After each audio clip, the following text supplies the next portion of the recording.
water and wash this filthy witness from your hand. Why did you bring these daggers from the place? They must lie there. Go, carry them and smear the sleepy grooms with blood. I'll go no more. I'm afraid to think what I have done. Give me the daggers. The sleeping and the dead are but as pictures. It's the eye of childhood that fear the painted devil. If he do bleed, I'll gild the faces of the grooms with all, for it must seem their guilt.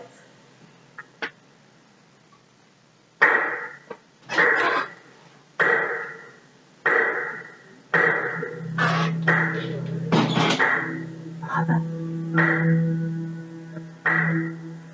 How could you do it? How could you embarrass me on my first night in front of all those people? Embarrassed? Who was embarrassed? I was the one who had to sit there and watch my wife cavorting in the arms of another man. It's a play, George. It's William Shakespeare. It's nothing but an excuse. An excuse for bestial behavior and a chance to humiliate me in public.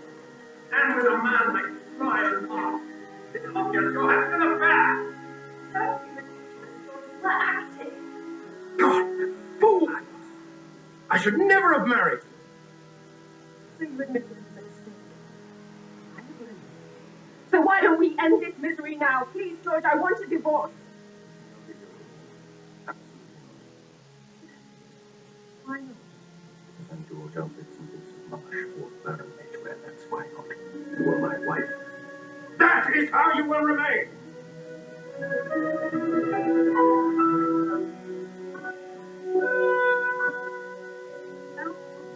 No, case is solved. 1928, 9A to N. POIROT that. The others over there. Good morning, Mr. Poirot. Bonjour, Miss Lemon. The last of the cases, they have arrived? They're just bringing them in now, but in quite the wrong order. I'm afraid I'm going to have to overhaul the entire system. And the post has come. Let us see what we have.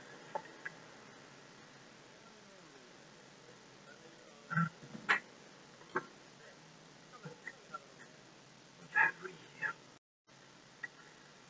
An invitation to a meeting with Miss Carlotta Adams? The actress. I do not know this name. I read about her in the papers. She's American, comedy actress. She does impersonations. Impersonations? No. This is not for Poirot. Why they invite me even, I cannot imagine.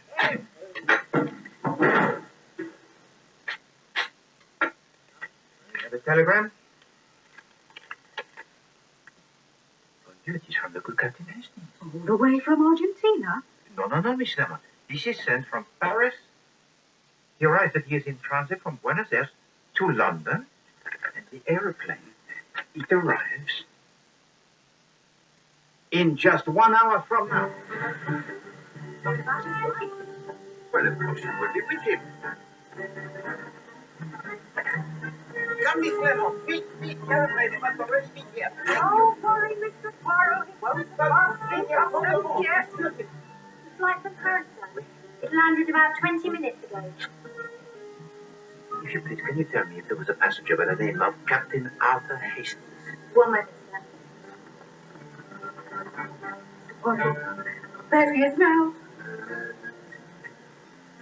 Hastings! Poirot, my dear chap. Ah, mon cher Hastings. It was beyond all my expectations to see you again so soon. Welcome home, Captain Hastings. Miss. All these baggages? Well, they're all mine. Will you intend, therefore, to remain here for some time? Well, yes. And Madame Hastings?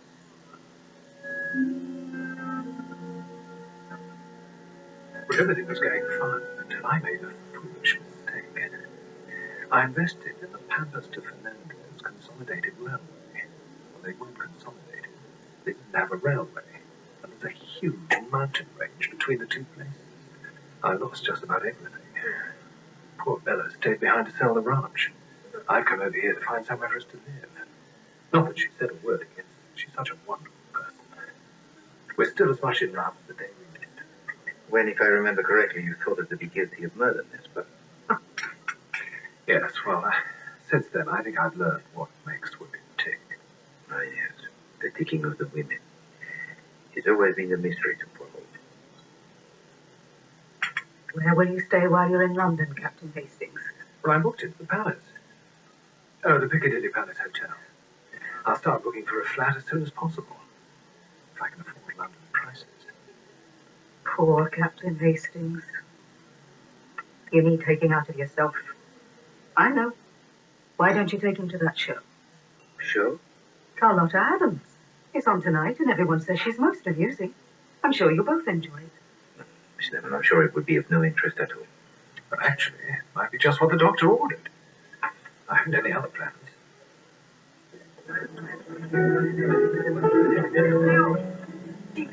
Brian, just leave me alone. You're in life with Jonathan.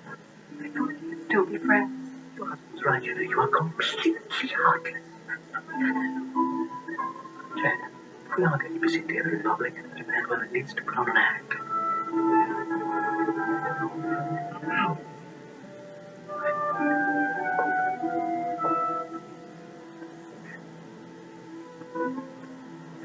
Who is that, Hastings? That's Jane Wilkinson, the actress. What a beautiful woman, Poirot. Yes, indeed. But also I am thinking the unhappy one. Oh, and ladies and lords, I've been in America, you know. I haven't had a drink in 40 years.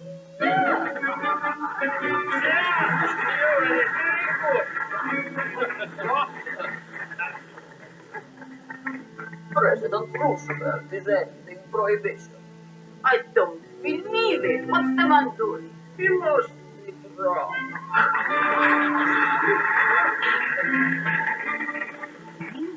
In Berlin, the new chancellor is prohibiting everything. I say this to you today. I feel prohibited. I feel prohibited like this. You don't agree with me, I will prohibit you.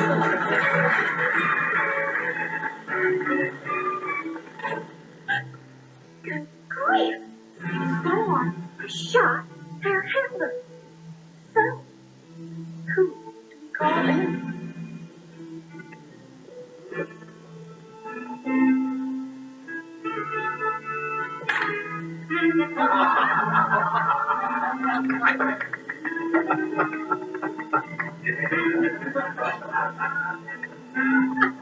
Agatha, there is a dead body on the floor. I will now have to use my little gristle. But why has Monsieur Sir been assassinated? Is it back in politics? No. I think it was instead because of his ridiculous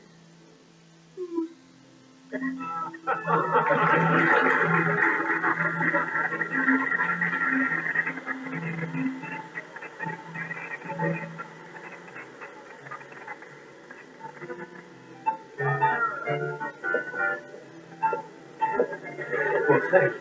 I really enjoyed it. I must say, all those impressions were absolutely spot on. You thought so, Hastings? For me, there was something of an exaggeration. Mr. Poirot, Madame?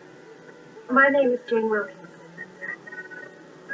I know this isn't really the place, but I noticed you were here.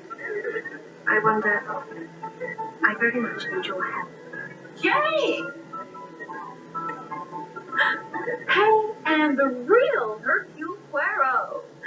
I didn't know this was friend. Carlotta. What was it? I'm really glad you came to show Mr. Poirot. It's great for the publicity. Why don't you come over for a drink?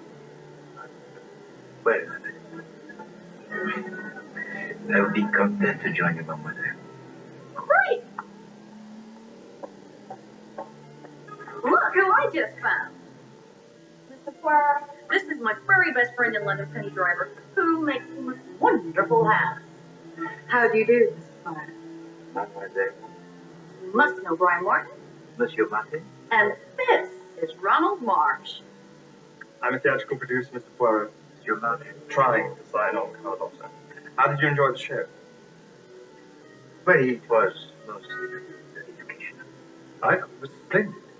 Oh, well, please sit down. Join us. Waiter, more champagne.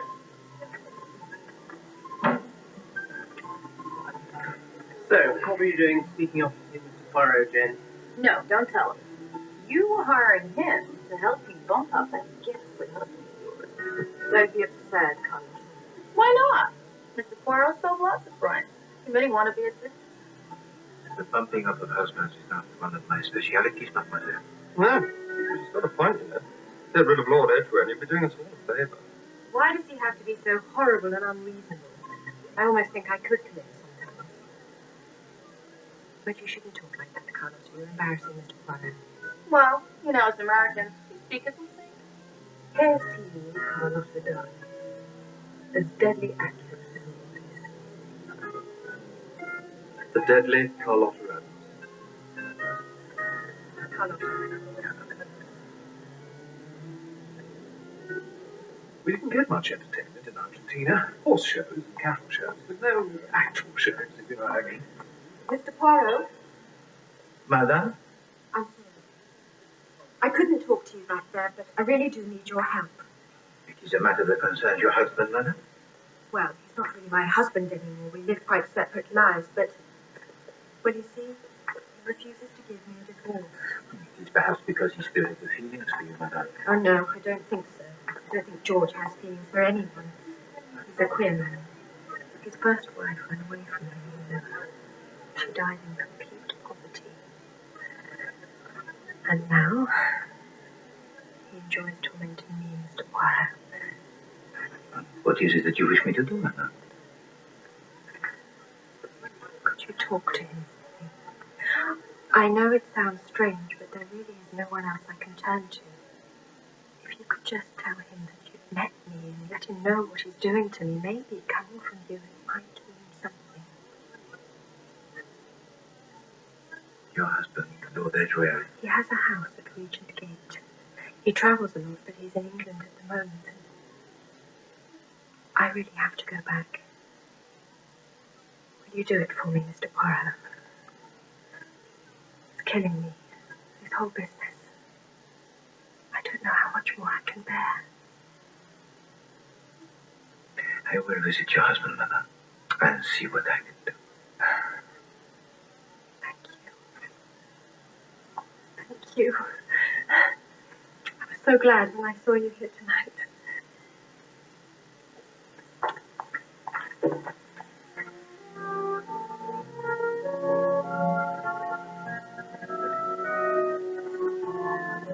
Tell me, Hastings, what is your opinion of this Jane Wilkinson? Very attractive. Yes, indeed. But it is the psychology that is of interest as well.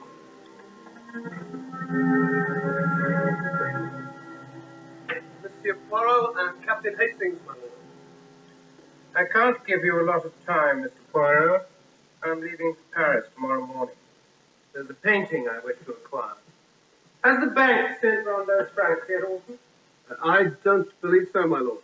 Well, ring them and tell them to get a move on. Very well, my lord. Now, in this note you sent me, you said you were acting for my wife. Yes, sir. I thought it was something to do with crimes. What do you want with me? Lady Edgware has asked me to approach you on the matter of your divorce. Yes. It was her suggestion that you and I should discuss it. There's nothing to discuss. So you refuse? What are you talking about? I agreed to the divorce a month ago. Why are you wasting my time? I do not understand. It's very simple. When I last saw her, it's true I objected to the divorce. But then, thinking it over, I changed my mind. So why haven't you told her? I have told her. I wrote her a letter. I told her I'd decided she could start proceedings after all, and as far as I was concerned, the sooner the better. It's very curious. I do not understand this at all. Is this about money? Because if it is, you can tell her from me she's not getting it. Now, if you don't... One further question, if you please, Lord Edgware. This letter that you wrote, to where was it sent? To the stage door of the Regency Theatre. At the time, I had no other address. And you posted it yourself? I have a secretary to do that for me, Mr. Poirot. I'm a busy man. Too busy, in fact, to offer you any more of my time. My lord. You mean you've managed this? Just like that? Oh, dear, Mr. Poirot, you're wonderful. You saved my life. That is most kind of you, madame, but in this instance, I have done nothing. What do you mean? Well, Lord Edgeworth told us that he wrote to you a month ago, and the Regency Theatre agreed to it. I never got any letter. Tell me, madame, would there have been anyone in the theatre with access to your post? Letters for me would be held at the stage door. Brian sometimes got them for me. You're not saying someone stole it, are you? It is a possibility, madame. Well, what does it matter anyway? I was going completely mad, and then I met you, and somehow everything's come out all right. Alice? I was invited out tonight, but I said no. But with what you've told me, I feel a need to celebrate. I am content with the results of your liking, madame. Yes, Mum? Alice, I've decided to go out this evening afternoon. Could you call Lady Corner and let her know? And lay out something bright. The new Schiaparelli, you know, the pink satin. Yes, Mr. Poirot. Madame. I don't suppose you'd care to come with me tonight. Alas, madame, but for me, tonight it is not possible. Another time, perhaps. Wait. I am at your service, madame.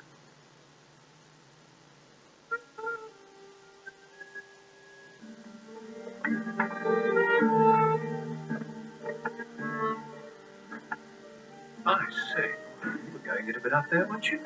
But there is a quality in Lady Edgeworth that is most attractive. You're not in Hastings. Don't tell me you're falling. No, no, Hastings. Well, he doesn't fall, he observes carefully. Well, we're getting back to the hotel. Yes, indeed. Oh, Hastings, the reason that I said I was occupied tonight, it is that I hope you will dine with me. Oh, that's very kind of you, Poirot. Come at 7:30, mon ami, and please, Hastings, I beg of you, do not be late.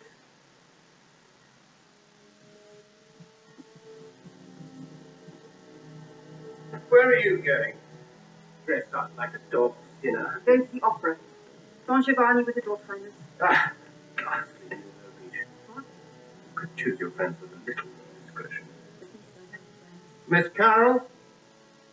I'm working tonight and leaving early tomorrow, so try not to disturb me. You called, sir? Yes, I'd like to dictate a letter. Do you mind? Two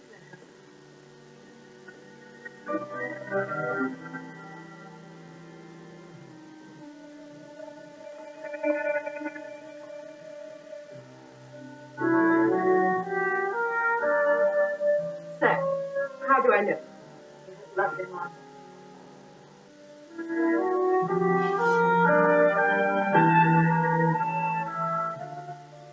What a lovely evening. I can't believe everything's going my way.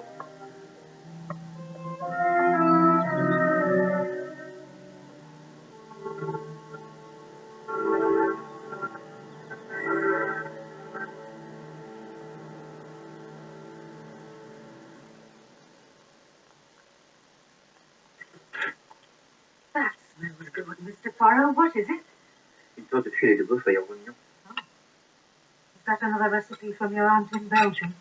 No, Miss Lemon. This is an invention of my own. The dish that I discovered during my retirement. The pudding of the steak with the kidneys. Bon. The table, it is laid. 4 places. There's the first guest.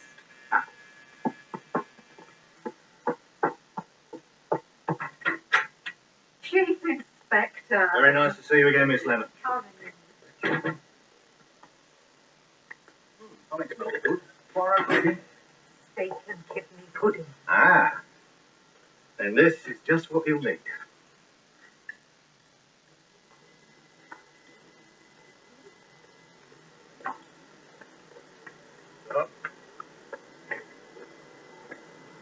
Captain Hastings, your taxi's ready. All right. Room 174. Certainly, Mrs. Hunting.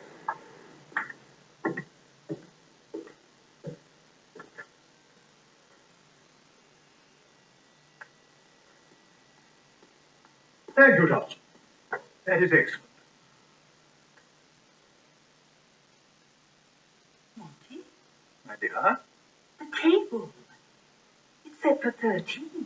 is it? Oh, yes. Well, that's Lady Edgware, isn't it? Is it? She cancelled, so I invited young Ross to join us. He accepted, now she says she's coming. So that makes 13. But it's bad luck, isn't it? I should say it's rather good luck. I've been wanting to meet her. She's very glamorous. Ah, our first guest, Jenna.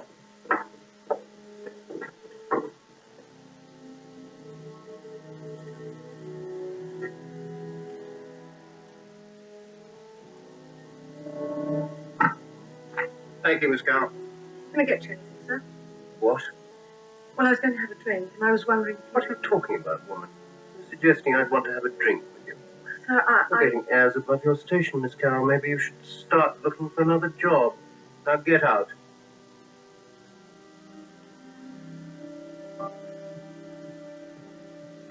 There's nothing like marriage, that's the truth of it. The day I met Bella, it was as if I'd found myself.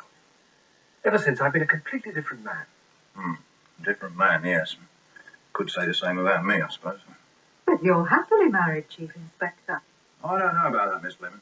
You see, my Emily, she just doesn't understand my work. She never lets me talk about murder at the dinner table. And her tidying, it just gets worse and worse. Sometimes I wonder how I've managed to live with her these 27 and a half years. It's a shame you've never considered marriage, Mr. Poirot. There were occasions, Miss Lemon, when I did have la tentation, the temptation. But now, alas, I think it is too late. Oh, I wouldn't say that, Poirot. The right woman came along. Jane Wilkinson, for example. Will you have some wine, Chief Inspector? A fine POIROT? No, thanks, Poirot. I'll stick to my stout. Donald Ross is a name that will shortly be known to everyone, just as soon as he finishes his play on the Great War of Troy. I started right at the beginning, and I'm going all the way to the Trojan horse and beyond. It's going to be a bit like Sophocles, an epic, but for a modern 30s audience. Lady Edgware, you have a telephone call now. For me? Excuse me.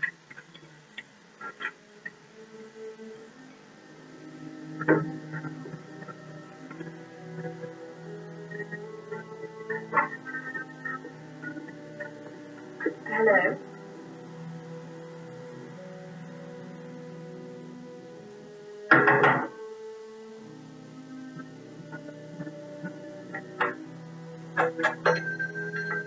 Well, I have to say,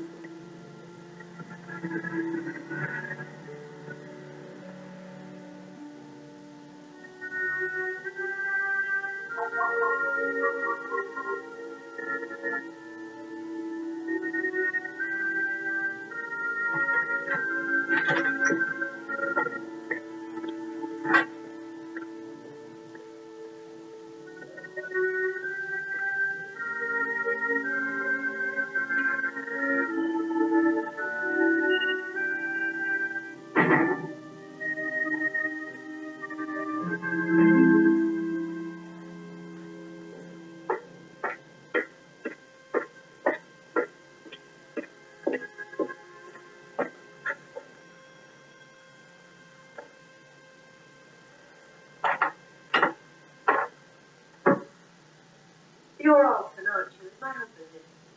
Yes, ma'am.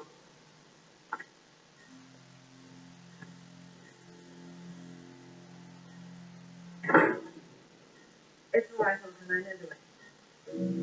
Yes, ma'am.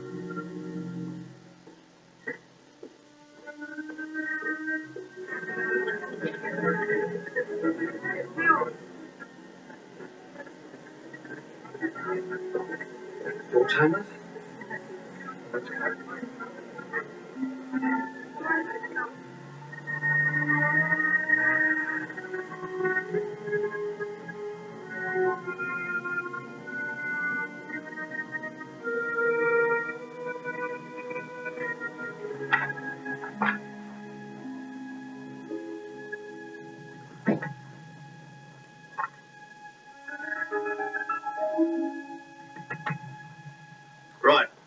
very much, Poirot. Nice bit of steak and kidney, I must say. It's funny, you know. Here we are, the four of us all together again. But of course, there's one thing missing. What's that? The body. That's how we normally meet.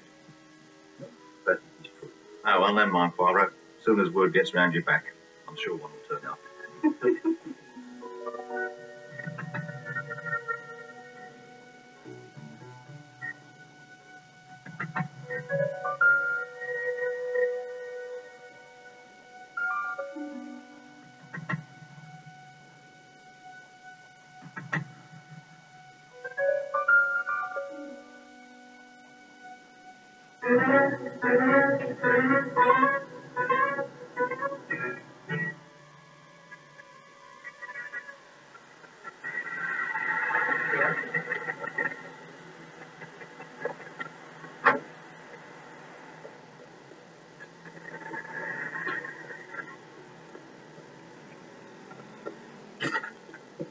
Morning, Poirot. Captain Hastings, Chief Inspector.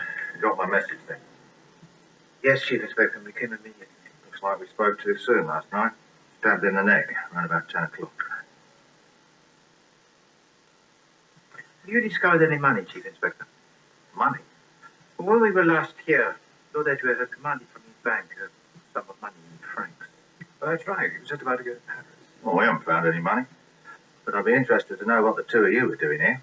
Had he asked for your help? No, Chief Inspector. It was Lady Edgware who had asked for me to intercede on her behalf. But she wanted her husband to give her a divorce. So that's the motive then, is it? The motive, Chief Inspector? Well, I already know it was her. I just want to find out why. Now then, Alton, I want you to tell my friends here exactly what you told me. Yes, sir. I answered the door just after 9:30. I heard the clock sound the half hour. That's how I'm sure at the time. It was Lady Edgware. She said she wanted to see her husband and that she could find her own way. You saw her enter the study? No, sir, but as I left, she was approaching the door. Was it you who discovered the body? Yes, sir. This morning at 8, I entered the study to open the curtains. So I called the police. Could you tell me, Monsieur Alton, what happened to the French francs your master demanded yesterday? They came in the afternoon. I imagine he would have placed them in the safe. Lord Edgware's solicitor will have a combination. You have worked here for how long, Monsieur Alton? 1 month, sir. And how many times have you met Lady Edgware? Only once, sir. But I could have sworn it was her. It was her. I'd know her anywhere. And I saw her quite clearly.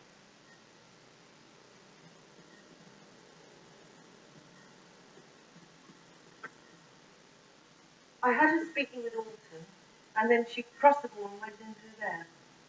Could you tell me, mademoiselle, what she was wearing? She was wearing black, a black dress and lace sleeves, and a hat. And this hat, it was also black? Yes, very modern, with a slanting brim.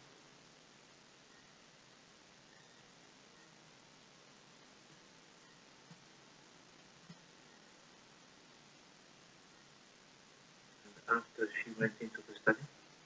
Sorry? You heard nothing, no sound of any kind? No, I told you I went to bed. Who else was in the house last night, Miss Carroll, apart from you and Alton? Only Geraldine, Lord Edgware's daughter. She's in her room.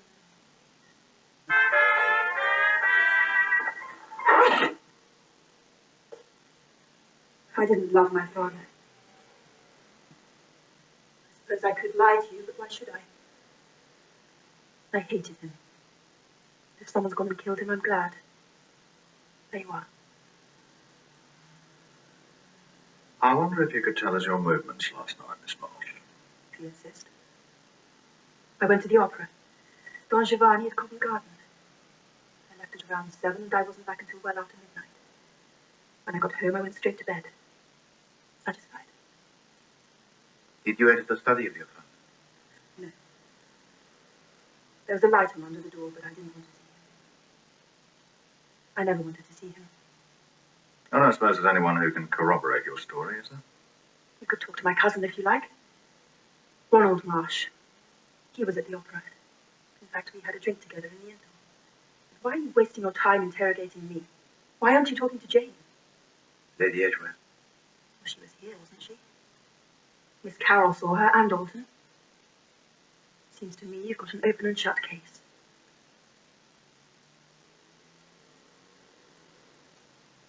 Murdered? Oui, madame. Well, I suppose I can't say I'm surprised. He wasn't a kind man, or a good one. But it's still horrible. Nobody deserves to die like that.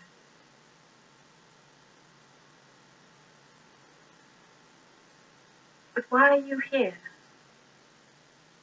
Mr. Poirot, you can't think... Can you tell us your movements last night, Lady Edgware? I told you, I changed my mind. I was going to stay in, but in the end I went to that dinner in Holborn. To the house of Sir Montague Connor. Yes. There were at least a dozen people there, you can ask him. And there was a young writer, Donald Ross. He's writing a play about Troy. He was sitting opposite me. If you please, madame, could you relate to the Chief Inspector your movements for the evening in its entirety? Certainly. I left here at about 7, and I went first to the Piccadilly Palace Hotel. Oh, that's where I'm staying. Sorry. I had a meeting with an American lady, a Mrs. Van Dusen. She's written a play, not a very good one, and we talked about it for about 20 minutes. At 7:30, I left and took a cab to Holborn. I was at dinner with the Corners until after midnight, and then I came straight home. Did you leave the table at any time? Yes, once. I received a telephone call at about 9:30. Who was that from? That was the funny thing. A voice said, "Is that Lady Edgware?" And when I said it was, they laughed and rang off. I thought it must be some sort of a hoax. This voice, madame, it was of a man or a woman? A woman, I think. So you're telling me that apart from that one time, you never left the room? That's right. Chief Inspector, I was the last person to want my husband dead. Not after what Mr. Poirot had told me. He was nothing to me anymore. Nothing. So, Chief Inspector, now it all begins to make sense. Not to me, it doesn't.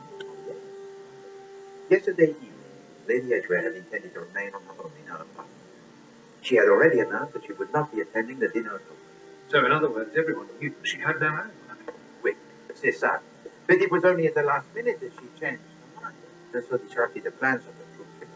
Wait a minute. Are you suggesting that someone went round to Regent Gate pretending to be Lady Edgware? It was, I believe, an attempt not deliberate to incriminate her. So it's lucky she went to that dinner after all. Well, let's just be sure she did it first. Oh, yes. She was certainly at our little dinner party. She was quite the life and soul of the evening, Monsieur Poirot.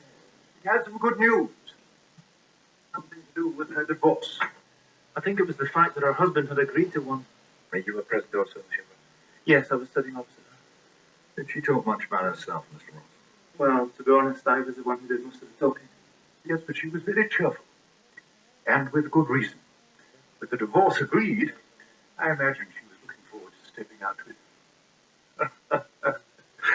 I think you know who. No, Monsieur, I do not know who. The Duke of Merton. He's one of the richest men in England. He has properties all over London. My wife was dearly enough to have him to dinner. And they have known each other for some time, Lady Edgware and the Duke? No, I believe they met only recently. It must have been love at first sight. Is it true that Lady Edgware took a telephone call while she was here? Yes. And when was it? About 9:30. But she was only out of the room for a couple of minutes. I'm sure it wasn't any longer than that. She was the first to leave the table. I'm sorry, Lady Corner. I mentioned it to my husband just before the guests arrived. There were 13 of us to dinner. And you know the old superstition. Yes, the first person to leave the table. Nobody believed that. We had 13 to dinner, and she was the first to get up. It means she's going to die.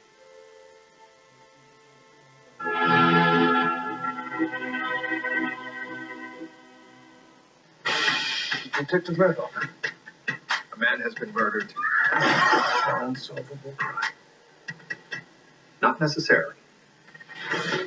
You are in a world of trouble. Shut your mouth. I'll lock you in a room with her. I don't fancy chances. You may think me a good man, but you will pay dearly. Oh, but you don't have to catch the culprit. This isn't going to end well for you. I have friends. As do I. Detective Murdoch. Much better ones. Κάθε Πέμπτη και Παρασκευή στις 10 το βράδυ στην Αρτένα. Δεν γνωριζόμαστε. Κι όμως ήμασταν πάντα εδώ. Είδαμε όλα τα καινούργια μαζί. Ήμασταν εδώ στα ξενύχια. Είδαμε μικρούς ανθρώπους να γίνονται μεγάλοι. Μαζί στα απρόβλεπτα, στα αληθινά. Μαμά! 60 χρόνια τώρα είμαστε εδώ στις μικρές μεγάλες στιγμές σας.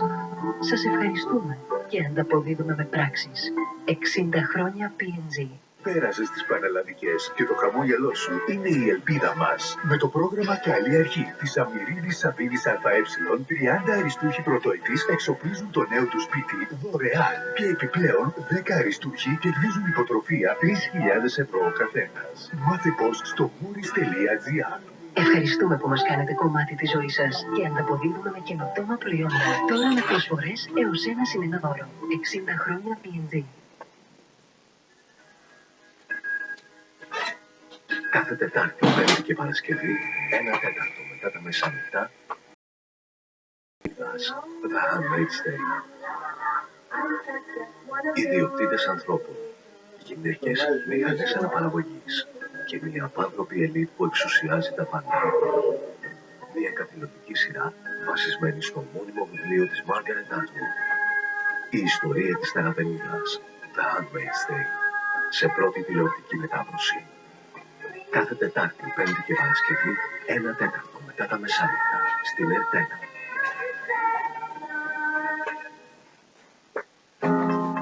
Το πρόγραμμα είναι κατάλληλο για άνω των 8 ετών.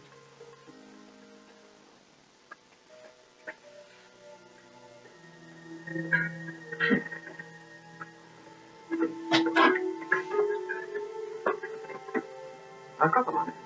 £500.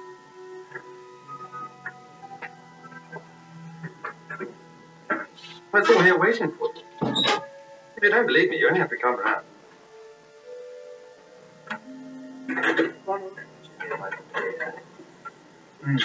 So, how does it feel? What? To be the new Lord Edgware. No more creditors for a start. It's splendid. Have you spoken to the police yet? Yes, they were at the house this morning. The chief inspector and this weird little French detective. Oh, that'll be our compare. So he's on the case. Tell me what. Yes, I said I was at the opera. That's right. Anyway, they weren't interested in me. It's Jane they want to see. But she's starring in a new play then. Oh, she was. Of course, if they arrest her. You can always recast. Oh, look, Captain Hastings. There's a basement flat here on the Talgoff Road. Oh. That can be. Oh, it's perhaps Lady Edgware. You think so? Well, with the chief inspector, as you say, Hastings, breathing down the neck, she would be in need, most assuredly, of my assistance. You sound almost hopeful for her. Mr. Poirot.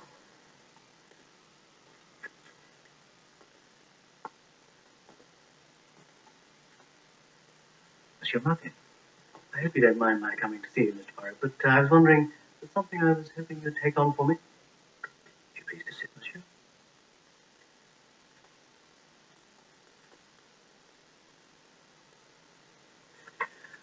The thing is, you see, I have a friend, a lady friend, and she's being followed.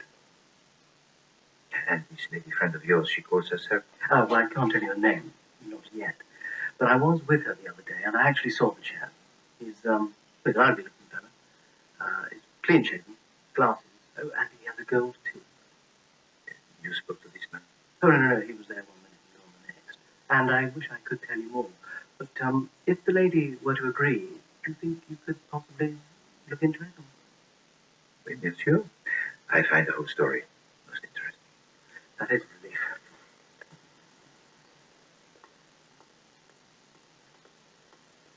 Well, I was very pleased to run into you the other night, Mr. Poirot. Do you remember with Jane Wilkins? Yes, indeed. I was thinking about her, you know, and about her husband. It was just such an extraordinary thing for her to say, that she thought about killing him. Do you think she had it in her to commit murder? Sure. I know her, you see, and I mean, she's terribly sweet on the surface. But she would kill as easily as drink her morning tea. Believe me. Perhaps you are not aware, monsieur, that the husband of Lady Edgware, he was indeed murdered last night. What? No, I'm being serious. It is not a subject about which I have the habit to joke, monsieur. No, but that's it. Oh, my God. Well, what I was saying just now, I didn't mean... And therefore, by necessity, this matter of yours, the man with the gold tooth. That is, of course. I mean, that will have to wait. You will speak nonetheless to this lady friend of yours, and if she wishes for me to investigate on her behalf, then... Thank you very much, Mr. Poirot. Very grateful for your time. Monsieur? Miss Lemon. So tell me his things. What is your opinion of all this? Well, it seems strange that he comes to you for advice, and yet tells you so very little. The same thought also had occurred to me. I didn't know you knew Brian Martin, Mr. Poirot's a wonderful actor. We met him at the Gaiety Theatre the other night, that cabaret, Carlotta Adams. Impressionist. You. How could I have been so blind? Miss Lemon, telephone to the Gaiety Theatre at once. Ask her the address of Mademoiselle Carlotta Adams. 2 suites. Every minute is of value. I don't understand. Do you not see? But I have been so slow. I'm bested.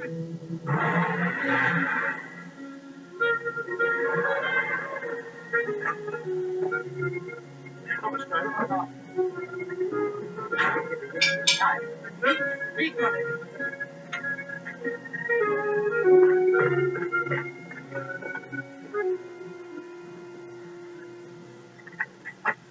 Yes? Mademoiselle, you are the maidservant of Miss Carlotta Adams? Yes. We must speak most urgently to your mistress. She's still in bed. She always gets up late when there's a performance. So, you have spoken with her today? No, she's asleep. Quick, mademoiselle. We must see her.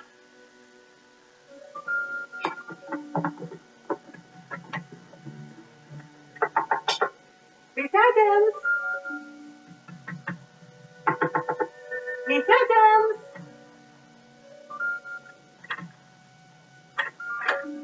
Stopped. Let's call at once for the police, mademoiselle. Hastings.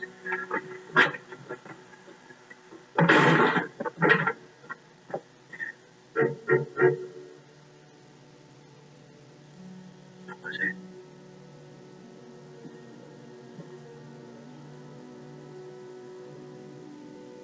We're too late.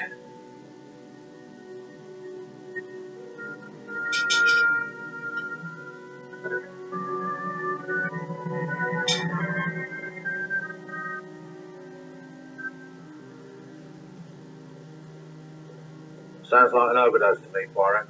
Veronal or something of the sort. Sleeping. Of course, it could have been accidental. No, I think not. So you're saying that Carlotta Adams went to Regent Gate disguised as Lady Edgware? And then had to be silenced to make sure that the identity of her employer remained secret. So the idea was to frame Lady Edgware from the very start. Yes, Chief Inspector. To ensure that she was hanged for a murder she did not commit. I don't see it, Poirot. Then let me show you.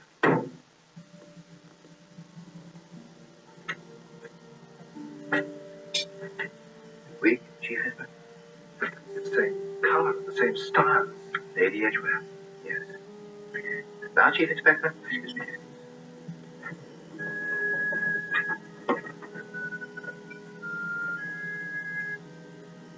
The shoes designed to increase the height. Makeup of the theatrical variety.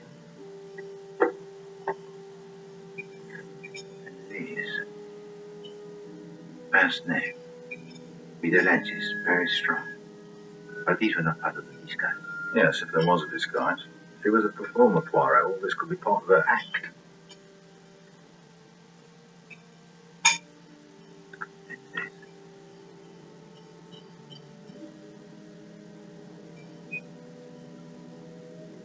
Fair enough, just like I thought. C-A-P. Sweet Dreams. November 10th. November? Like 7 months ago. Well, there we are then. That proves you've taken stuff. And yeah. Let's talk to the maid. If you please, Mademoiselle Alice, can you relate to us the movements of your mistress yesterday evening? Well, she got here at about 6 o'clock. I don't know where she'd been. Yes, go on. She spent some time writing a letter. Then she got changed and left here at about 7 o'clock. Did you know her destination? She didn't say. Did she go to the theatre? Well, no, sir. There was no performance last night. And how was she dressed, Mademoiselle? She was in black, sir, with a new hat. With a brim that was slanting? Yes. She only bought it last week. From her friend, Miss Driver. Oh, Miss Penny Driver. We met her at the Gaiety Theatre. When? She got back around midnight. She said she was very tired. But not upset or distressed? No, she seemed more pleased about something. Anyway, then she went straight to bed. And this letter which you spoke? It was to her sister, sir, Lucy Adams. She's over on a visit. Miss Carlotta took it with her when she left. She was going to post it, I suppose. Then she forgot. She was always doing that. And where is this letter now? It's gone, I'm afraid, sir. I posted it myself this morning. She left it on the table. Once again, we are too late.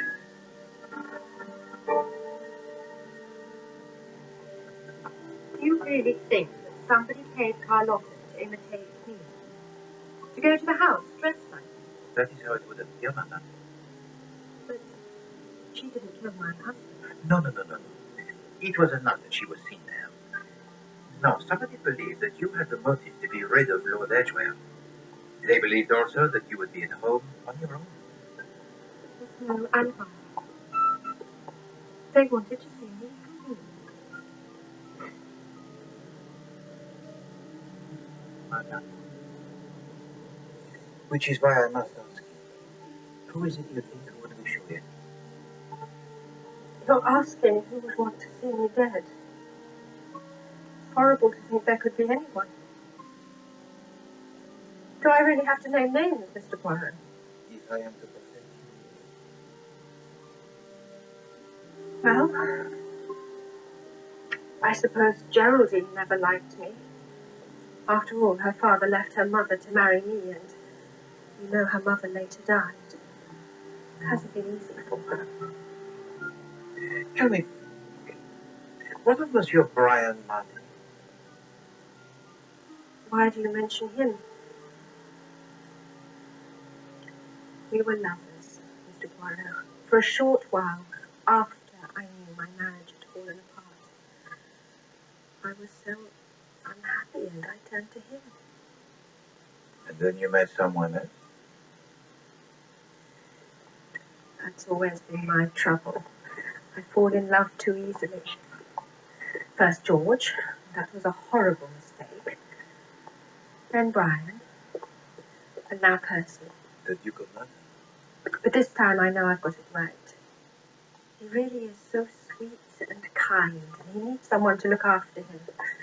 He and I plan to marry as soon as we can, and you'll be invited. Ah, the grand wedding. At Westminster, yes. That's what he's always wanted. I just fear all of this business will frighten him off. So hates scandal. Mr. Poirot, will you talk to him? Will you tell him that everything's going to be all right? Once again, you make a Poirot the ambassador? He's coming to my apartment later. Could meet him there. Wait. I knew I could trust you the moment I met you. You really are my guardian angel. I should be afraid. I'm not. Not while you're here. Do not be anxious, madam. All will be arranged. You have my word.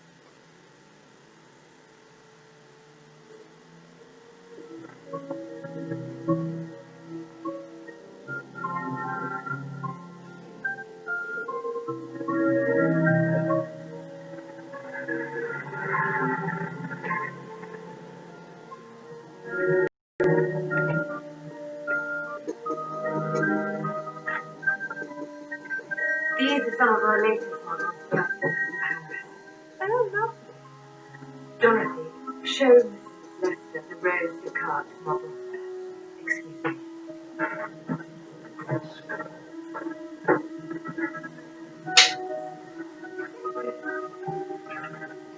What are you doing here? It's not working out the way we thought it would. I've just seen Jen. She hasn't been arrested. She was in the park with the Poirot. I don't know what it is. You can almost imagine. Anyway, she's got him laughing at her feet, so I think you can take that she's more or less off the suspects list.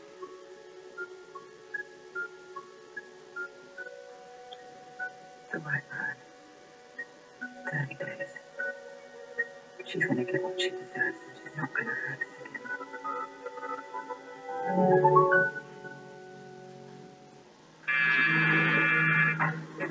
I'm sorry, Chief Inspector. Mr. Poirot went out first thing this morning.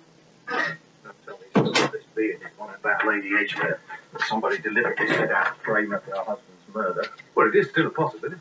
I don't know how, but it seems to me she's got him round her little finger. Maybe that's the sort of woman she is. Oh, I wouldn't say that. I've never thought of women as the manipulative sex. Certainly not in my experience. Anyway, Chief Inspector, aren't you forgetting something? Lady Edgware was at dinner when the murder was being committed. No, I haven't forgotten that, Miss Lennon. It looks like she's off the hook. However, you can drive from Poland to Regent's Gate in 5 minutes. I've just done it myself. So if she had the car waiting outside. But Donald Ross said she wasn't away from the table for more than a few minutes in total. Well, maybe he lost track of the time. Do you have no other suspects, Chief Inspector? Oh, I've got plenty of suspects, Miss Lemon. Ronald Marsh, for example, Lord Edgware's nephew, theatrical producer, heavily in debt. He needed the money, not to mention the title. Well, there you are then. Money's the oldest motive in the book.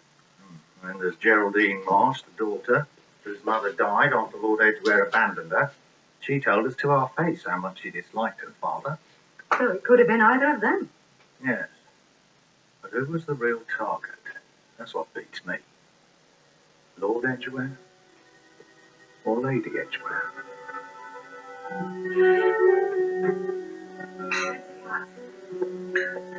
Thank you, Alice.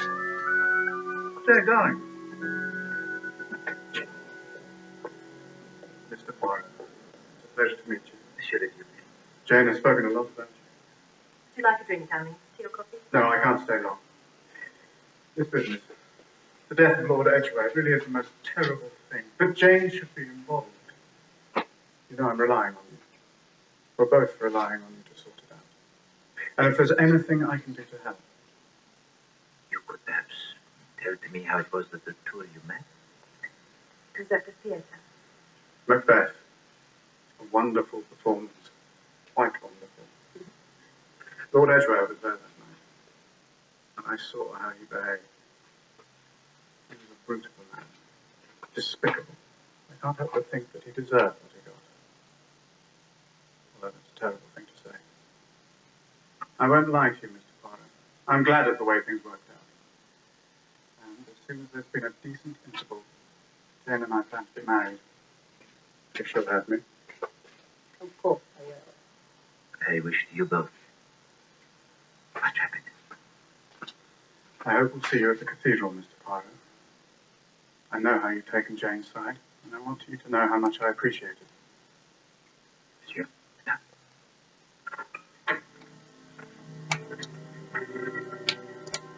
Alton. What are you doing? What does it look like? Come on, Joyce. I think come down off your high horse for once. The master's dead. And you and me will soon be for the hook. Everything will continue as before. Mr. Ronald will move in. He's the new Lord Edgware now. Will you fancy him as much as you did the old one? I will not listen to this. They arrested her yet, Lady Edgeworth? Apparently, I think there might have been quite a different motive for the murder.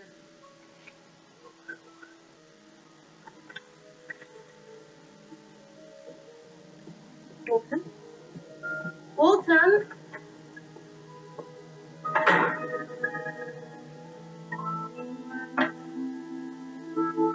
Has he said anything? No, Captain Hastings. I think you'd better go and talk to him. I've never seen him like this.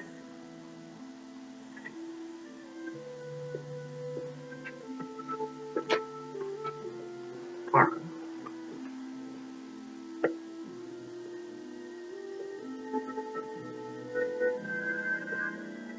Are you all right? Wait. So? She really has rather got to you, hasn't she? You reach a certain age, you think romance has passed you by. When it does finally hit you, it really bows you. What is it of which you speak? Or Jane Wilkinson?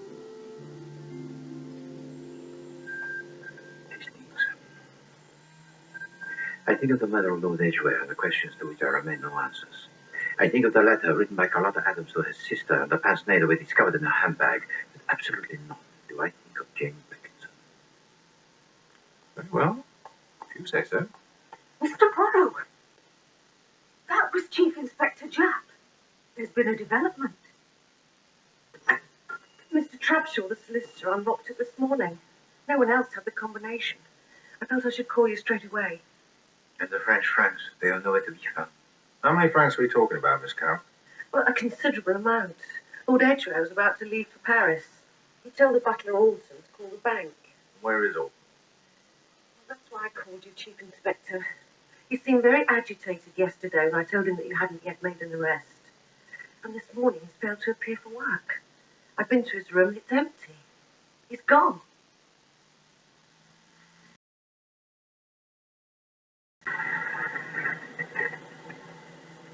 One and six, please, madam. Thank you, madam.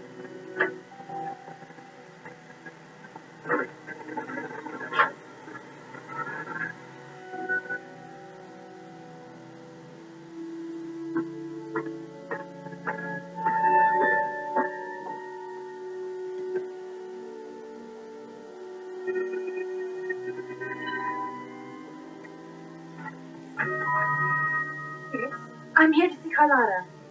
I'm sorry. Oh, she's expecting me. I'm Lucy Adams. I'm her sister. Haven't you heard? What?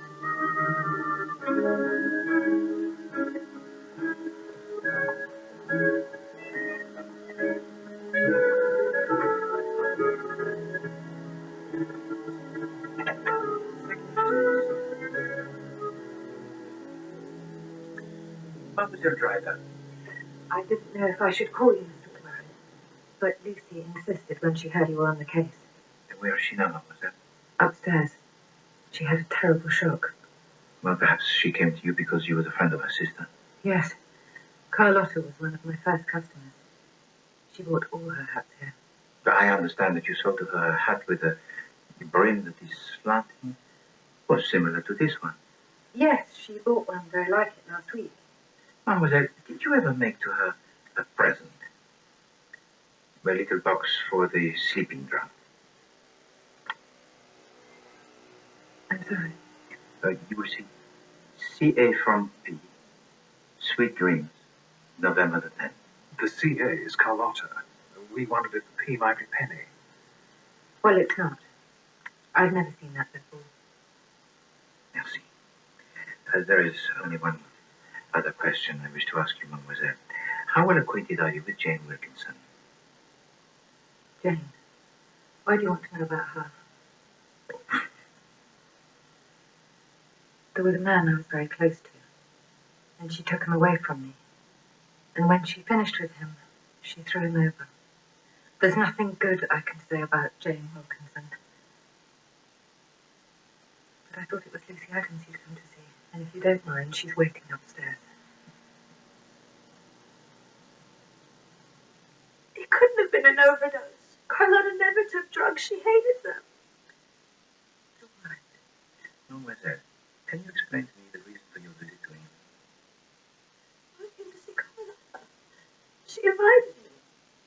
The show was doing much. I wanted to see a bit of the country before I joined her in London. Since your arrival in England, mademoiselle, have you received a letter from your sister? Yes. Here. It arrived this morning. You permit that we read this letter, mademoiselle? Yes, of course.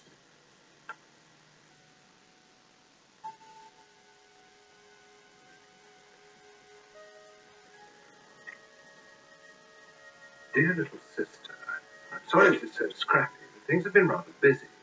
The show is a success, notice is splendid, box office good. The whole of the first page is about the show. Oh yes, it continues here.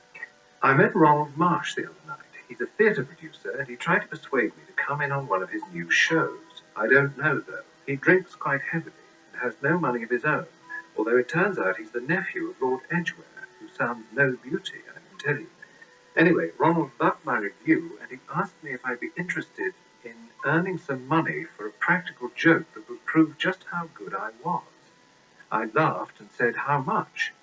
Lucy, darling, the answer fairly took my breath away. $2,000. After that, we laid our heads together and got down to details. I'll tell you how it went when you arrive in London. I can't wait to see you, little sister mine, yours. Nana. I don't understand. Why would Ronald Marsh pay Carlotta that sort of money? And where would he get it from? I mean, everyone knew he was virtually broke. That is the question. Mademoiselle, you will allow us to guard this letter for any purpose? Yes. If it will help, Mr. Cole. Merci. Courage, mademoiselle. I will return this letter to you and visit the truth concerning the death of your sister. You have the word of God.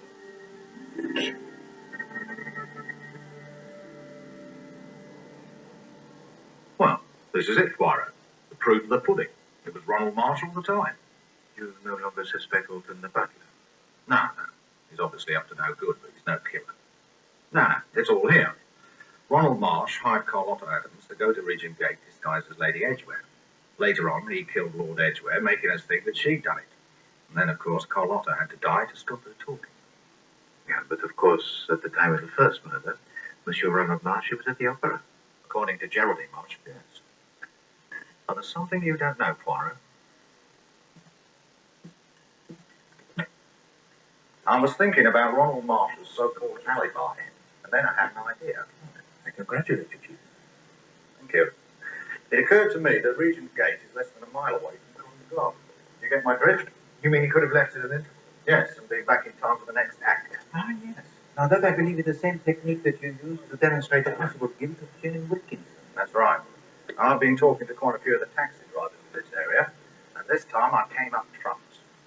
Ronald Marsh and the young lady left Covent Garden between the second and the third act. The driver took them to Regent Gate and waited for them outside. Good Lord. Where is Monsieur Marsh? In here. All right. Yes.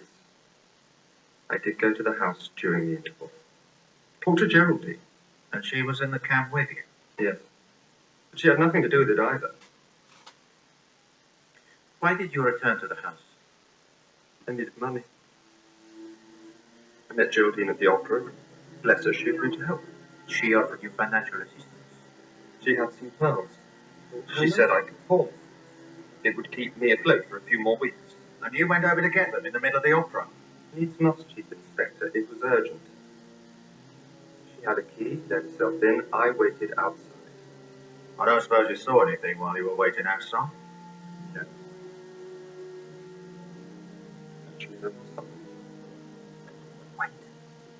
Just as we got there, I thought I saw Brian come out. Brian Martin? Dark, but it certainly looked like him. We can ask Geraldine. She saw him too. That was Brian. Monsieur Marsh, when you and I first met, it was in the presence of Carlotta Adams of the Hall. You said you were hoping to engage her in the theatre. Yes? Subsequently, you paid her the sum of $2,000. What are you talking about? Are you denying it? Of course I am. Where would I have got money like that? And why should I pay her anything? Mr. Marsh, we have it on record from Miss Adams herself that you paid her that sum. Well, if that's what she said, then she was lying. I never paid her a penny. No, if you don't mind, I should like to go there. He's going nowhere. Chief Inspector? Not until I've spoken to Geraldine Marsh. Sir. Yes? Ah, it's Alton, the missing butler. He's been reported buying a ticket for Buenos Aires, would you believe? Flight leaving today. That's the flight I took. The first leg leaves to Paris at 4 o'clock. We've just got time to intercept it. Come on.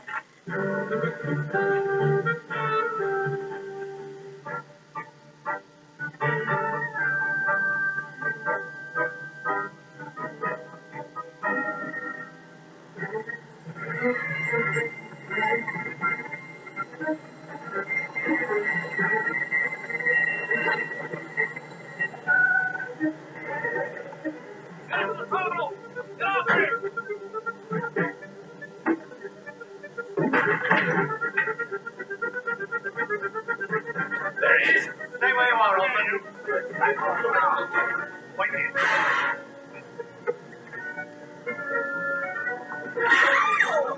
We know you've got the money, Alton. You won't get away with it.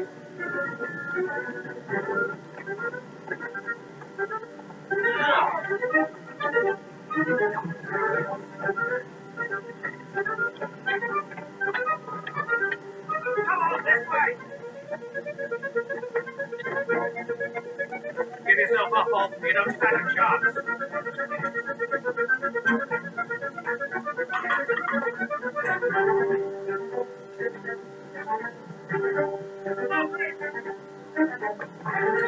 Hold it!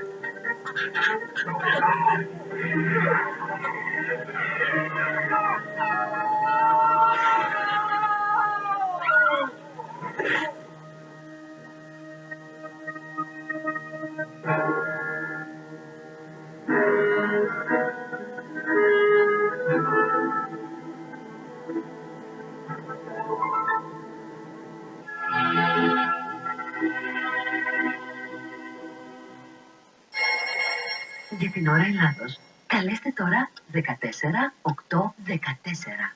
Μετά η φωνή από την άλλη άκρη της γραμμής είπε: «Οικία μου Ταλβάνο». Οι πηγάτες της διακεκριμένης θέσης. Μια ανησυχητική θύρα θανάτων. Η επιλογή να φορέσουν φούτερ τη μέρα της ληστείας. Νουάρ. Αστυνομική λογοτεχνία. Από τις εκδόσεις πάντα.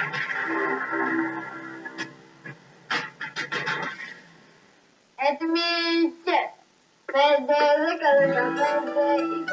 Όπου γυρίσεις παντού λουλούδια, όπου γυρίσεις πέφτει χαρά. Κι όπου ακούσεις γλυκά τραγούδια, είναι ωραία και παλιά. Σας περιμένουμε. 11, 8, 80.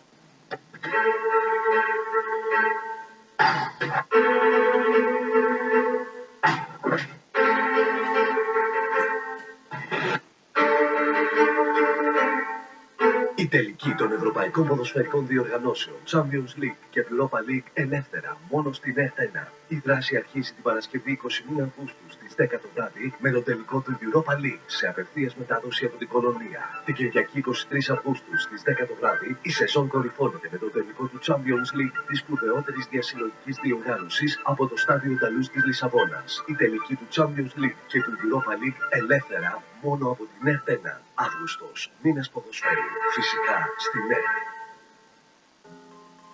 Το πρόγραμμα είναι κατάλληλο για άνω των 8 ετών.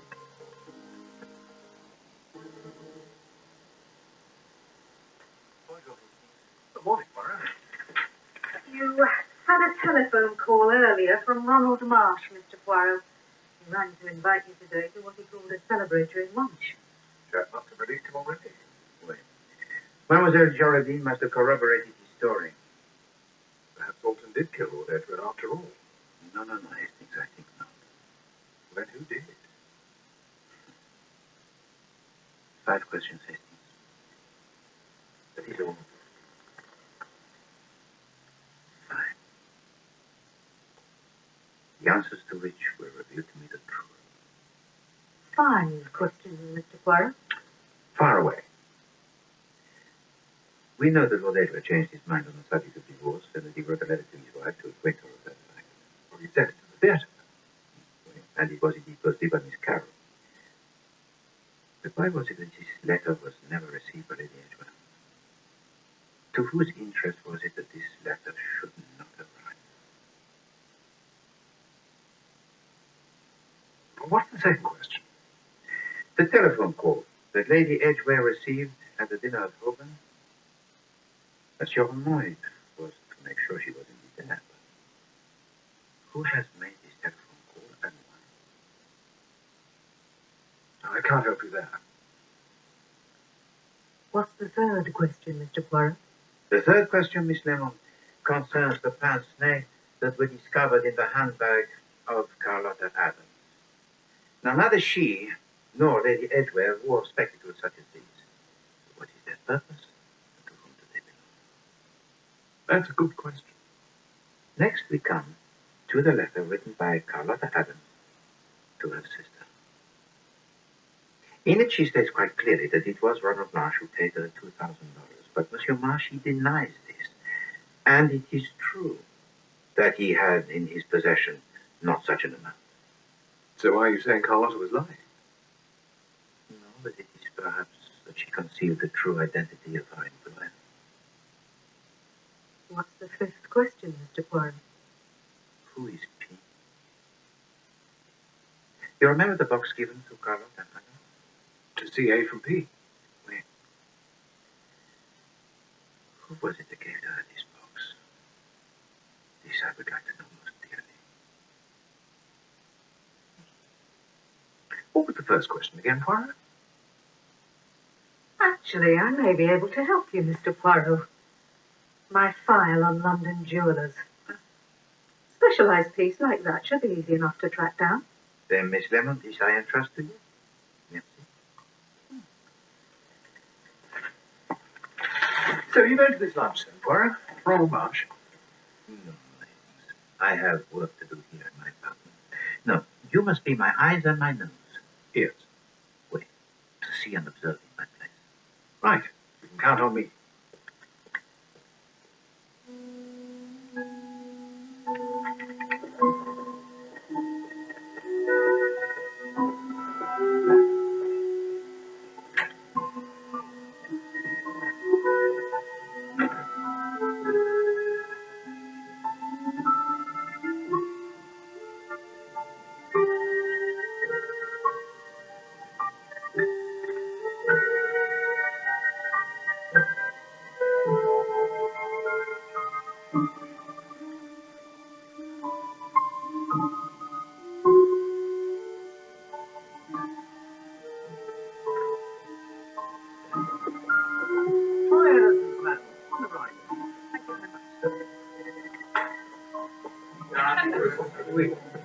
Oh, Captain Hastings, do sit down. Thank you. Hello. Mr. Poirot couldn't make it. No, I'm afraid he has to work. Captain Hastings, is it true about Alton? Yes, I'm afraid he died trying to make a run for it. But the police don't think he was responsible for the death of Lord Edgeworth. Well, I wish they'd find out whoever did it.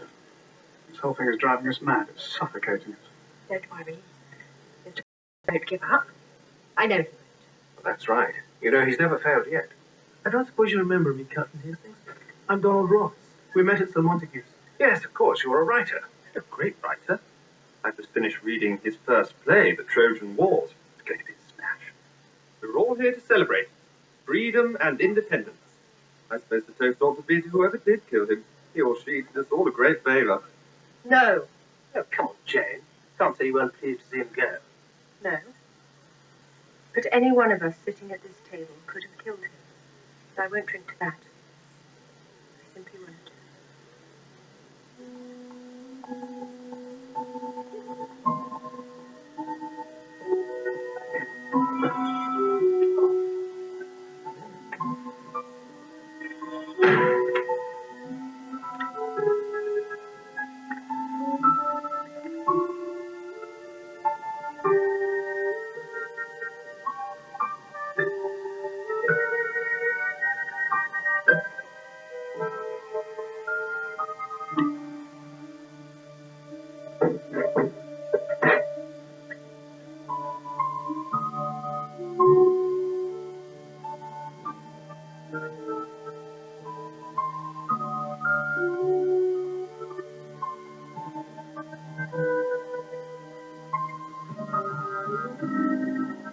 Yes, this is definitely my work.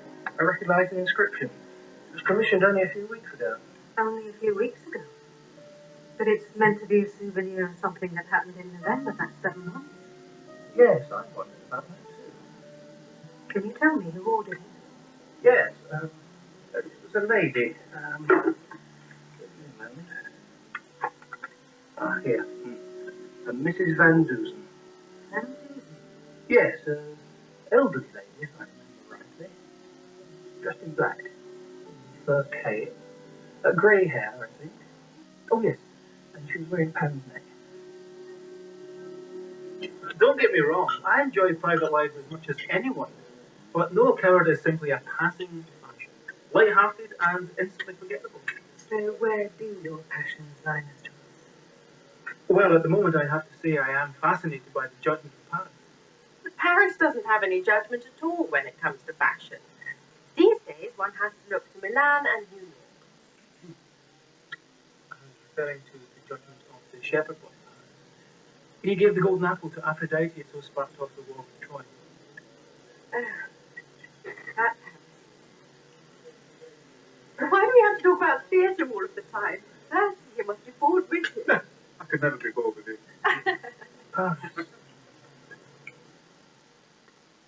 Mrs. Van Dusen. You are sure of this name, Miss Lim? Absolutely, Mr. Poirot. Then this is the same lady that Jane Wilkinson met here at this hotel on the night that her husband was murdered. Here we are, sir. Mrs. Van Dusen, room 174. She booked in for one night. One night only? Yes, sir. Actually, I do remember her now I think about it. An American lady, elderly. She wore, Last night? Yes. I wouldn't remember her. Only the maid said the bed wasn't slept in, which seemed odd at the time. Oh, Poirot. Ah, Hasty. How went the lunch? Oh, pretty well. They were all there. Brian Martin, Penny Driver, Jane Wilkinson, and the Duke of Merton. Oh, and that writer chap, Donald Ross, was there. He asked you to telephone him. Yes, he seemed puzzled by something. Gave me his card. When was it? Half an hour ago.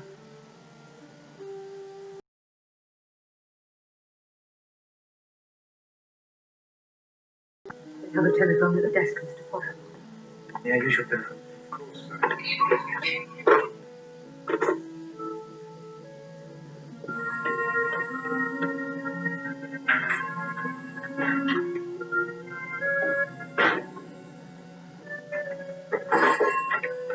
This is Donald Ross.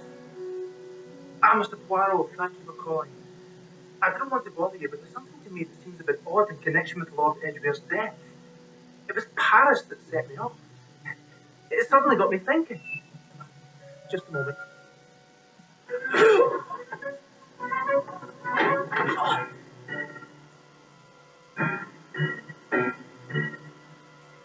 Stabbed in the neck, same as Lord Edgware. And it actually happened while he was talking to you on the telephone. When? But before he had time to explain to me what he wished to say. This is all my fault, Poirot. Only I'd stayed with you. Not at all, Hastings. The fate of Monsieur Donald Ross, it was settled the moment that he spoke my name. Someone at that lunch must have overheard him. Followed him back here, and then... Yes, but which one of them was it? And why? I mean, this chap was just a writer, a nobody. How would he know anything about anything? He managed to mention the name of Paris. Paris?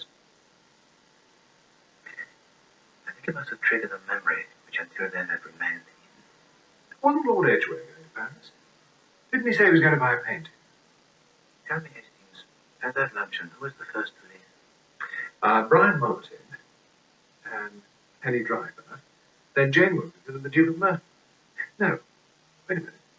It was actually the other way round.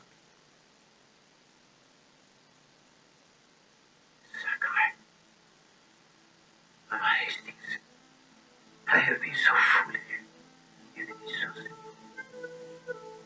The 5 questions? Yes. The answers, Hastings, they fall into place at last.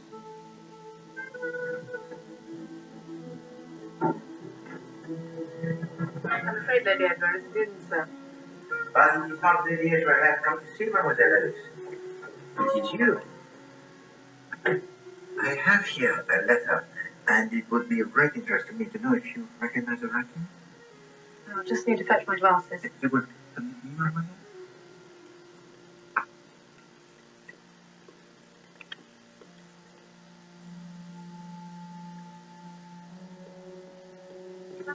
Thank you.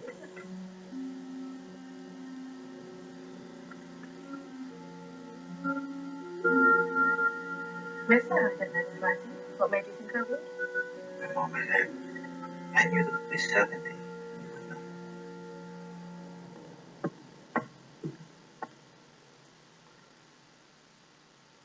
And so, we return to where we began. It was here during an evening of entertainment that I first met many of you who gathered here again today. Little did I know that that very same night, a murder most ingenious, it was being planned. Are you saying you know who killed him, Mr. Poirot? Was it one of us?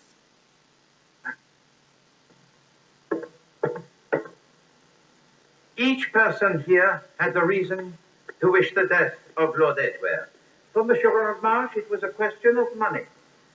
For Mademoiselle Geraldine, it was a chance to be rid of a father that she loathed.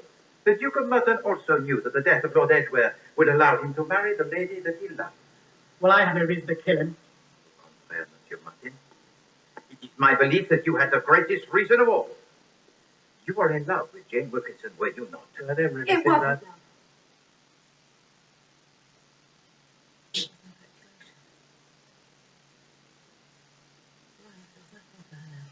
And you believe that his feelings now are for you alone? We're in love, yes. We have been since the day we met. And yet Jane Wilkinson stole him from you. Ah, yes, mademoiselle. Even now you cannot speak her name without the anger. She is a woman you would be glad to see hanged. To murder Lord Edgware, and then to frame Jane Wilkinson for his death, that would be revenge indeed. No, I never thought of that. Yes, you did. Why else did you come to me with this cock and bull story about the man with the gold tooth? What? It wasn't true. No, Hastings, it was like something from the cinema. I saw that at once. But the real reason that you came to me, monsieur, that followed very soon. Do you think she had it in her to commit murder? Ah, sure. I know her, you see. I mean, she's terribly sweet on the surface. And she would kill as easily as drink her morning tea. Believe me. You came to me for to poison my mind against Jane Wilkinson. To impress upon me the fact that she was a killer. But you already knew that Lord Edgware, he was dead. And how did you know this, monsieur? Because you yourself had killed him the night before. No, you've got it wrong. Well, why must you lie to me? You were seen leaving the house. What? It was just before 10 o'clock that you were seen by Monsieur Ronald Marsh, who had returned from the opera with Mademoiselle Geraldine to retrieve a necklace of pearls. That was Brian. No, you've got it wrong. It wasn't me. Oh, for God's sake!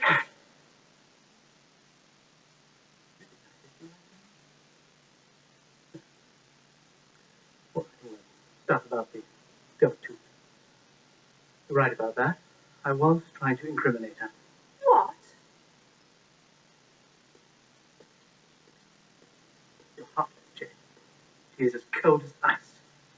I loved you. And you threw me over without so much as a second thought. Yes. I wanted to see her hang. And in order to achieve that end, monsieur, you attempted to deceive Hercule Poirot. But I didn't kill him.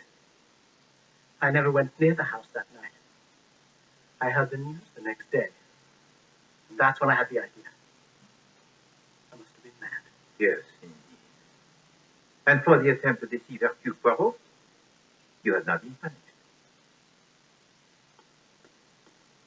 What, you mean you know it wasn't me?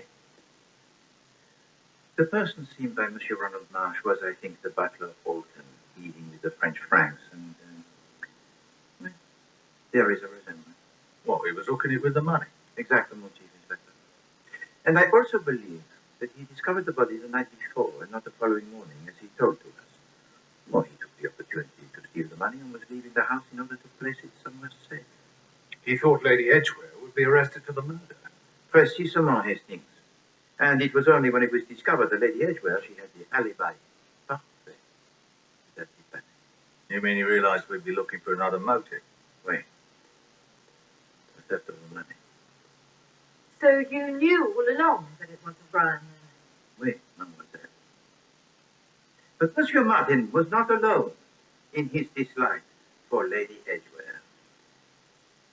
You, Miss Carroll, when I asked you the identity of the woman you saw entering the hallway of Regent Gate. It wasn't her. I didn't know her anywhere. And I saw her quite clearly.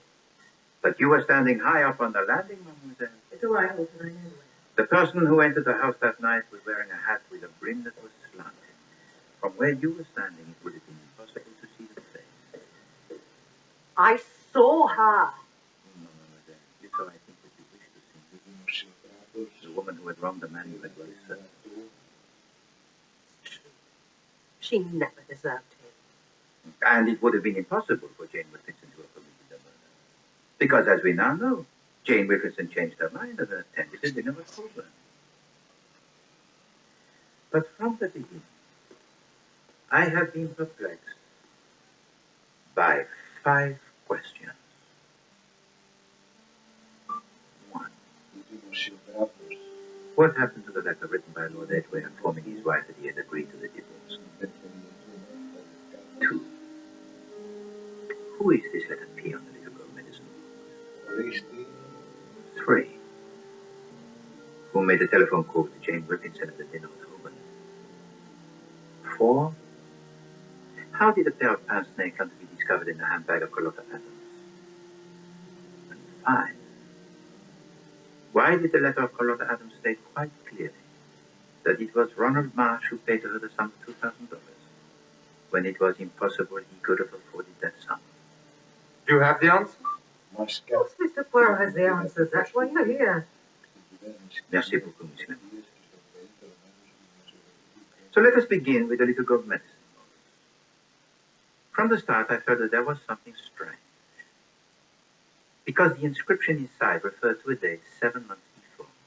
But the jeweler told me the box was brand new. Oui, c'est ça. You see, I do not believe that there existed this P, that there was no meeting in November. We are in the world of the theater. And this little gold box, it was used merely as a prop. To make us think that Carlotta was taking Veronal. Oui. But now let us turn our attention to the pince-nez. They were also found in the handbag of Carlotta Adams. But they were left there, I believe, by accident. But who by? By the woman who collected the little gold medicine box from the jewelry shop. This was the same woman who took a room for the night at the Piccadilly Palace Hotel. It was an American woman by the name of Mrs. Van Dusen. Certainly, Mrs. Van Dusen. I met her. She was a writer. She wanted me to have a look at her play. No, madame, that was not Mrs. Van Dusen who you met, because Mrs. Van Dusen, she does not exist. What? Then who was she? No, well, that is indeed a question. You know, with the thick lenses, the pince-nez are disguised very simple. But with the wig that is grey and the cape of fur wrapped high. Oh, she had me completely fooled. Are you saying she was part of all this? Oh, yes. Yes, Madame, Mrs. Van Dusen. Yes, she was very much a part of this. She was the creation of a killer who was cunning and cold-blooded. Also, the creation of an actress formidable. Yes, Madame. All is known to Hercule Poirot. the entire plan by which you did indeed murder your husband. What are you saying? So I was right. It was her after all. But Poirot, that's impossible. You said as much yourself.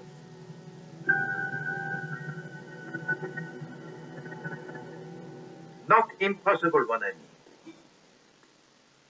Let me explain to you how it occurred.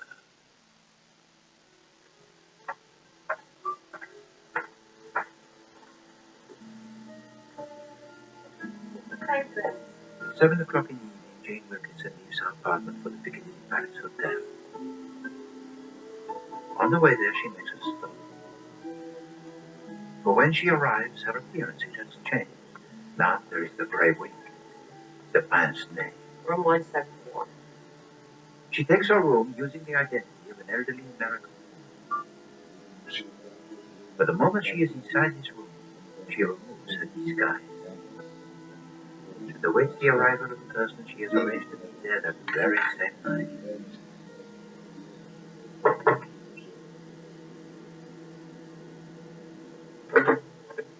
Carlotta, darling.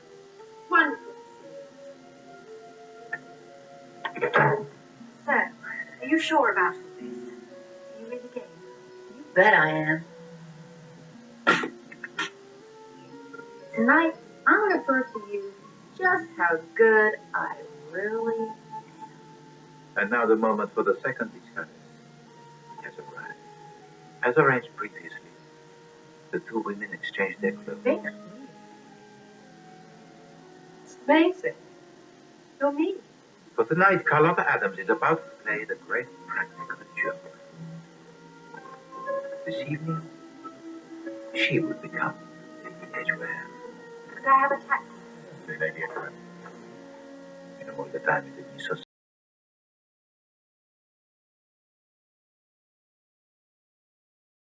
until a chance remark was made by my good friend and colleague, Captain Hastings. It was actually the other way round. Those were your very words, n'est-ce pas, mon ami? Yes. And suddenly, all became clear. Always I had assumed that Carlotta Adams had been paid to act the role of Jane Wilkinson, while the real Jane Wilkinson attended a dinner at Holborn. But actually, it was the other way round. It was Carlotta who went to the dinner in Holborn. That's impossible. Someone would have recognized her. No, I do not think so, mademoiselle. There was the wig, the clothes. And Carlotta Adams was a performer most accomplished. The dining room was lit only by candlelight. And you must also remember that no one at the table had met the real Lady Edgware on more than one or two occasions. But it was still a risk most great. It was essential that Lady Edgware should ascertain whether this deception had been a success. And it was for this reason that she made the telephone call to the dinner at Holborn. Nobody suspects a thing. That's wonderful, darling. I knew you could do it. Bye.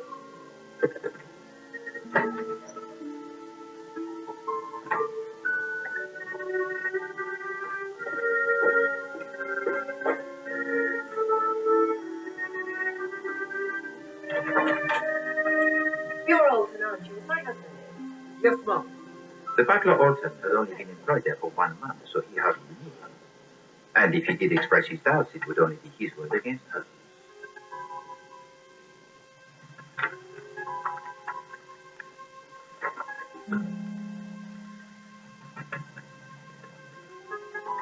And so, having prepared her way, she strikes.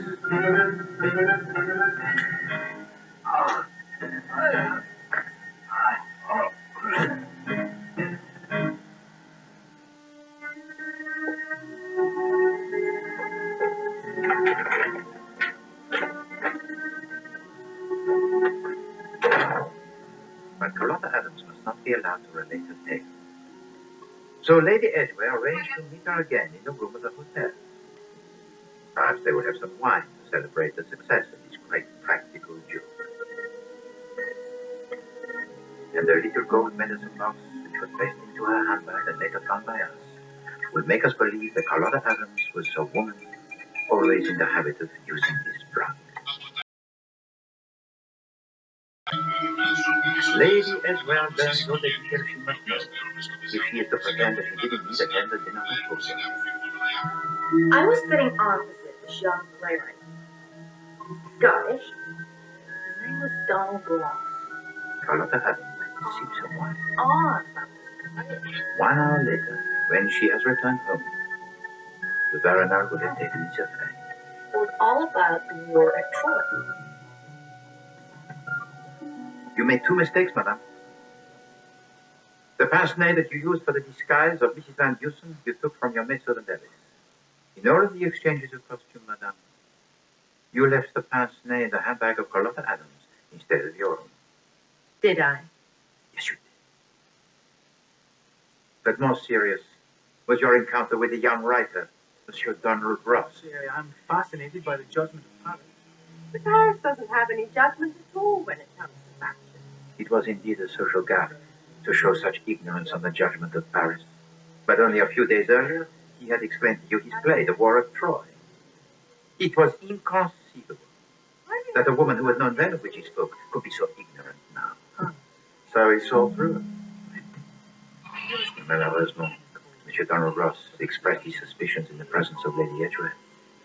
And it was at once that she knew that he also had to be silent.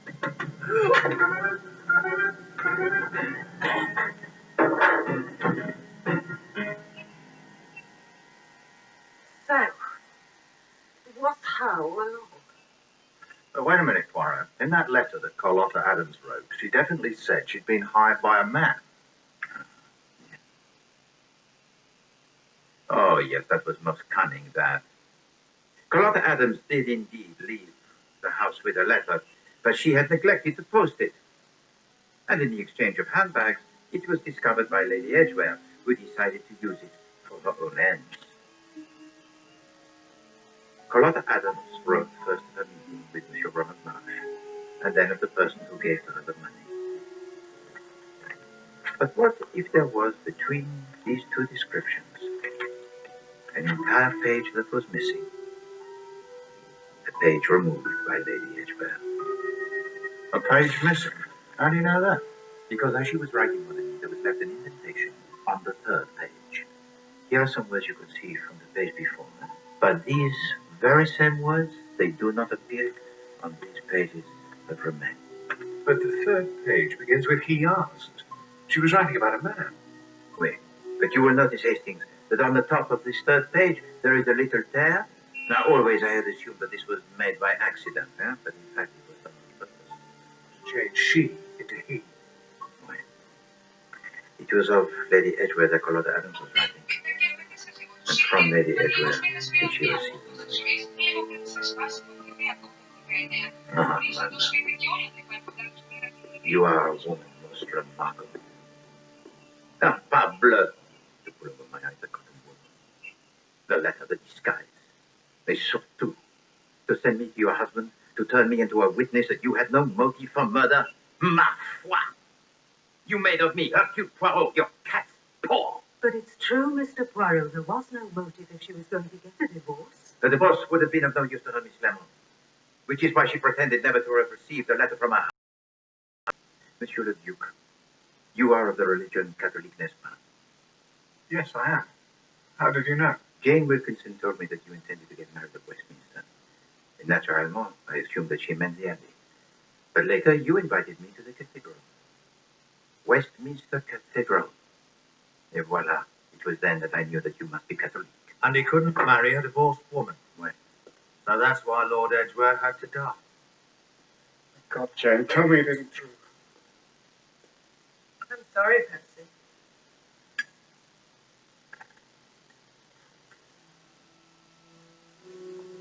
I really thought I'd get away with it, you know. I thought I had you, the great detective, round my little finger. I've always had that, you know. A power over men. I wished only to protect you, madame. But I could not protect you from yourself. Jane? No, I'm not going to deny it, Percy. Why should I? After all, I've actually enjoyed it. All of it. Even being caught. I mean, does put me center stage. And who knows? Maybe they'll put me in Madame Tussauds.